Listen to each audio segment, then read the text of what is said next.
नमस्कार साथियों, सर्टिफिकेट नहीं देने वाले की सूची में 3556 शिक्षकों के नाम शामिल हो चुके हैं। शिक्षक सर्टिफिकेट जांच को लेकर निगरानी से मिली सूची में मिलान हुआ है। पूरा प्राथमिक शिक्षा निदेशालय को भेजी गई है रिपोर्ट। 1064 शिक्षकों का सेवानिवृत्ति त्यागपत्र और लंबे समय से अनुपस्थिति सूची में डाला गया है नाम। क्या है पूरा मामला, जानने से पहले हमारे चैनल पर पहली बार विजिट कर रहे हैं तो चैनल सब्सक्राइब करना नहीं भूलेंगे। शिक्षक न्यूज प्लस दीक्षा 2021 से संबंधित सभी महत्वपूर्ण जानकारी के लिए।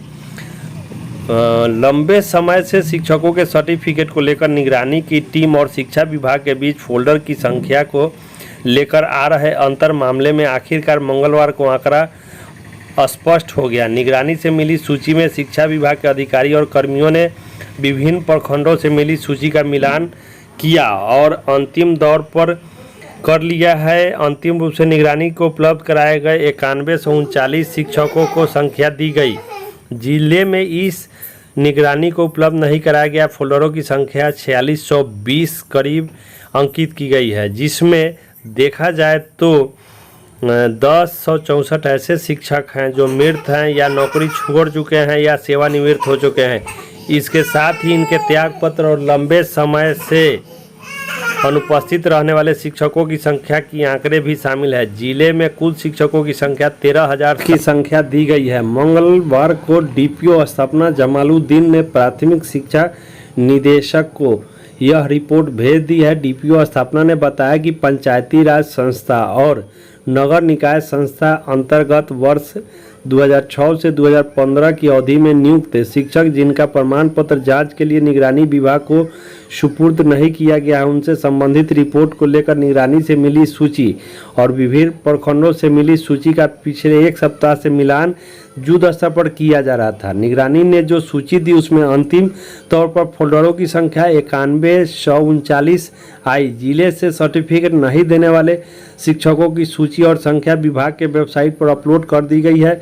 इन शिक्षकों की संख्या 3556 आ रही है। इसके साथ ही 1064 उन शिक्षकों की सूची भी विभाग को भेज दी गई है जिनका फोल्डर निगरानी को नहीं दिया गया, ना ही सूची में है। ऐसे में कई की मृत्यु हो चुकी है और कई सेवानिवृत्त हो चुके हैं। निगरानी के द्वारा दी गई विभिन्न प्रखंडों से मिले हुए फोल्डरों की संख्या को देखने पर पता चलता है कि पुलिस अधीक्षक ने डीपीओ स्थापना को दे दी है। निगरानी टीम ने अपनी सूची सौंपी है।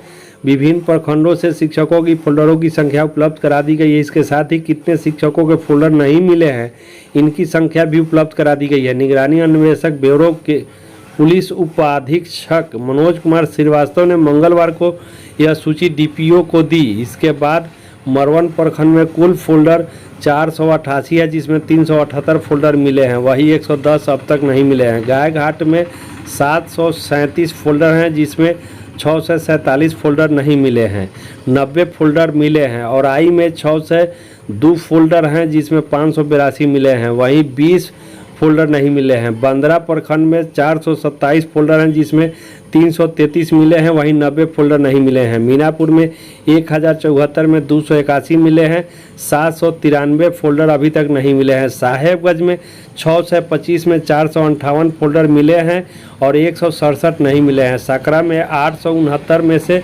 574 मिले हैं।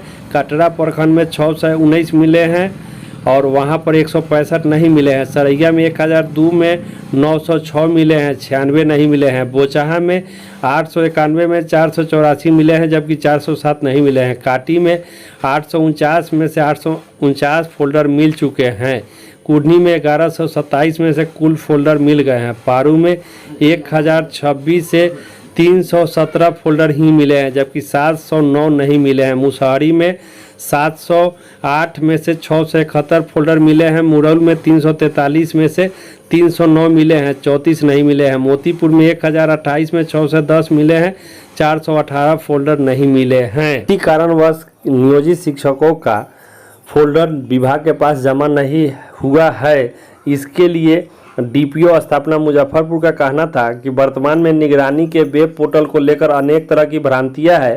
पंचायत संस्था नगर निकाय द्वारा नियुक्त वैसे सभी शिक्षक जिनके प्रमाण पत्र का फोल्डर निगरानी के पास जमा नहीं किया गया है या अपूर्ण रूप से ही जमा किया गया है। वैसे सभी शिक्षकों का नाम वेब पोर्टल पर अपलोड करने का विभागीय निर्देश है। यह कार्य जांच के प्रक्रिया को तीव्र बनाने हेतु एक अतिरिक्त विकल्प के रूप में विभाग द्वारा तैयार किया गया है। वर्तमान में जारी सूची अंतरिम नहीं है। इसमें निगरानी के द्वारा जारी सूची के कॉन्फर्मेशन मिलान के बाद बदलाव होने की पूर्ण संभावना है। ऐसे सभी शिक्षकों की सूची वेब पोर्टल पर अपलोड होने के उपरांत विभाग द्वारा एक तय समय सीमा के अंदर शिक्षकों को स्वयं ही नियोजन हेतु जरूरी प्रमाण पत्रों को इस वेब पोर्टल पर अपलोड करने का विकल्प दिया जाएगा, जिसकी सूचना प्रमाण पत्र अपलोड करने का तरीका सभी शिक्षकों को इस संबंध में निर्देश प्राप्त होते ही शेयर किया जाएगा। वेब पोर्टल को विभागीय जांच के अतिरिक्त विकल्प के रूप में विकसित किया गया है एवं ऐसी खबरों को सिर्फ वेब पोर्टल पर नाम आने से वेतन बंद हो जाएगा, फर्जी घोषित कर दिया जाएगा, सेवा मुक्त कर दिया जाएगा आदि जैसी बातों में कोई सच्चाई नहीं है। ऐसा कुछ करने का कोई निर्देश नहीं है। अतः वर्तमान या भविष्य में वेब पोर्टल संबंधी किसी भी निर्गत सूची से परेशान होने की आवश्यकता नहीं है। इस संबंध में आगे भी आवश्यकता अनुसार सभी शिक्षकों को सूचित किया जाता रहेगा। इस प्रकार मुजफ्फरपुर डीपीओ स्थापना महोदय ने स्पष्ट रूप से शिक्षकों को निश्चिंत कर दिए हैं कि यह अंतरिम आदेश नहीं है और आगे भी वेब पोर्टल पर अपलोड करने की जिम्मेदारी जिस समय आएगी, जैसे उन्होंने पत्र में कहा है कि प्रमाण पंचायत संस्था में वेब पोर्टल पर अपलोड करने का विभागीय निर्देश है और यह अंतरिम सूची भी नहीं है।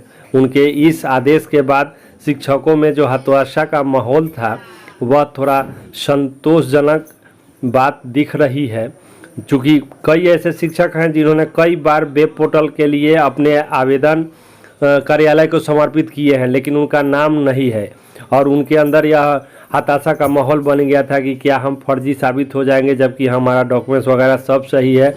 और जब सूची विभाग के द्वारा मांगा गया है, हम लोगों ने अपना वेब पोर्टल पर या किसी अन्य सीआरसी के माध्यम से या बीआरसी के माध्यम से हमने हर बार अपना सर्टिफिकेट शेयर किया है, फिर भी विभागीय जो पत्र कल अपलोड किया गया है उसमें 4000 से अधिक शिक्षकों के नाम वेब पोर्टल पर नहीं आने से मुजफ्फरपुर ज़िले में नियोजित शिक्षकों में आक्रोश था और संतोष इस बात से सर के इस आश्वासन के बाद शिक्षकों में संतोष की भावना है कि उनका वेतन बंद नहीं होगा और आगे भी इस तरह की सूची जब आएगा, यह अंतरिम आदेश नहीं है जैसा उनके व्हाट्सएप के वायरल हो रहे मैसेज के आधार पर देखा जाए तो उन्होंने काफ़ी आसान्वित कर दिया है। शिक्षकों की चिंता की ज़रूरत नहीं है और विभागीय आदेश के बाद जैसी कार्रवाई होगी वह शिक्षकों के साथ शेयर किया जाएगा और उन्हें सूचित किया जाता रहेगा।